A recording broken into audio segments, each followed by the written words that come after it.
രാജ്യം ഭരിക്കുന്ന പ്രധാനമന്ത്രി മോദിയും രാജ്യം ഭരിക്കുന്ന ആഭ്യന്തരമന്ത്രി അമിത്ഷായ്ക്കും ഒരുപോലെ അടികിട്ടുന്ന ഒരു പ്രസ്താവന നടത്തിയിരിക്കുകയാണ് രാജ്യത്തിന്റെ സംയുക്ത സൈനിക മേധാവി. ഇവിടെ 100% രാഹുൽ ഗാന്ധി പറഞ്ഞതാണ് ശരി എന്നുകൂടെ അദ്ദേഹത്തിന്റെ വാക്കുകളിൽ നിന്ന് മനസ്സിലാക്കാം. ഇന്ത്യയുടെ സൈനിക മേധാവി മോദിയെ തള്ളിക്കൊണ്ട് തന്നെയാണ് രംഗത്ത് വരുന്നത്. ഇതോടെ രാഹുൽ ഗാന്ധി പാകിസ്ഥാന്റെ പ്രധാനമന്ത്രി ആവുന്നതാണ് നല്ലത് എന്ന് പറഞ്ഞ BJP നേതാക്കളടക്കം കേന്ദ്രം രാഹുലിന് മുന്നിൽ അടിയറ വെക്കേണ്ടി വരികയാണ്.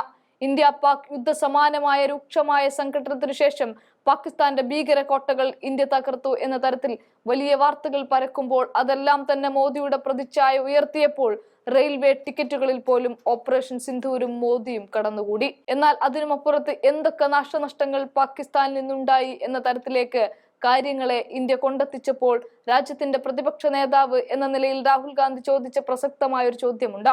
പാകിസ്ഥാനും ഇന്ത്യയും തമ്മിലുള്ള സംഘർഷത്തിൽ ഇന്ത്യക്ക് എത്ര യുദ്ധവിമാനങ്ങൾ നഷ്ടപ്പെട്ടു എന്നതായിരുന്നു അത്. എന്നാൽ എന്ത് മണ്ടൻ ചോദ്യമാണ് ഈ പപ്പു ചോദിക്കുന്നത് എന്ന് പറഞ്ഞുകൊണ്ട് രാഹുൽ ഗാന്ധിക്കെതിരെ രൂക്ഷ വിമർശനം ഉന്നയിക്കുകയായിരുന്നു BJPയും കേന്ദ്രവും ഒരുപോലെ. എന്നാൽ ഇവിടെയാണ് രാഹുൽ ഉയർത്തിയ ചോദ്യത്തിന് ഏറെ പ്രസക്തി ഉണ്ടാകുന്ന ചില പ്രസ്താവനകൾ സൈനിക മേധാവി നടത്തുന്നത്.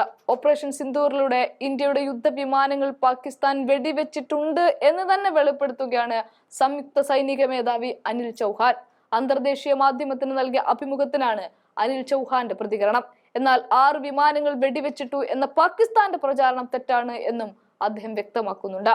ഓപ്പറേഷൻ സിന്ദൂറിന് ശേഷം ഏറ്റവും കൂടുതൽ ഉയർന്നു വന്ന ചോദ്യം ഇന്ത്യൻ യുദ്ധവിമാനങ്ങൾ പാകിസ്ഥാൻ വെടിവെച്ചിട്ടുണ്ടോ എന്നതായിരുന്നു. എന്നാൽ അതിന് കൃത്യമായ മറുപടി കേന്ദ്ര സർക്കാരോ സേനയോ ഇതുവരെ നൽകിയിട്ടുണ്ടായിരുന്നില്ല. അതിനിടെയാണ് സിംഗപ്പൂരിൽ വെച്ച് അന്തർദേശീയ മാധ്യമമായ ബ്ലൂംബർഗിന് നൽകിയ അഭിമുഖത്തിൽ സംയുക്ത സൈനിക മേധാവി അനിൽ ചൗഹാൻ ഈ ചോദ്യത്തിന് ഇപ്പോൾ ഉത്തരം നൽകിയിരിക്കുന്നത്.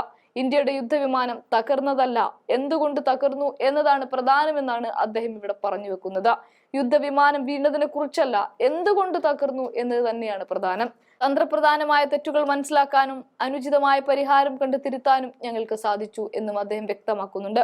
അതേസമയം സംഘർഷത്തിൽ 6 ഇന്ത്യൻ വിമാനങ്ങൾ തകർന്നു എന്ന പാകിസ്ഥാന്റെ വാദം അത് തീർത്തും തെറ്റാണ് എന്നും അനിൽ ചൗഹാൻ വ്യക്തമാക്കുകയും ചെയ്യുന്നു. ഇന്ത്യ പാക് സംഘർഷത്തിന് ശേഷം ഇതാദ്യമായാണ് സേനയ്ക്കുണ്ടായ നഷ്ടത്തെക്കുറിച്ച് സംയുക്ത സൈനിക മേധാവി ഒന്ന് വെളിപ്പെടുത്തുന്നത്. അതേസമയം അനിൽ ചൗഹാന്റെ വെളിപ്പെടുത്തലിന്റെ അടിസ്ഥാനത്തിൽ അവലോകന സമിതി രൂപീകരിക്കണമെന്ന് കോൺഗ്രസ് പറയുന്നുണ്ട്. അങ്ങനെ രൂപീകരിക്കുമോ എന്ന ചോദ്യവും അവർ ഉയർത്തുന്നുണ്ട്.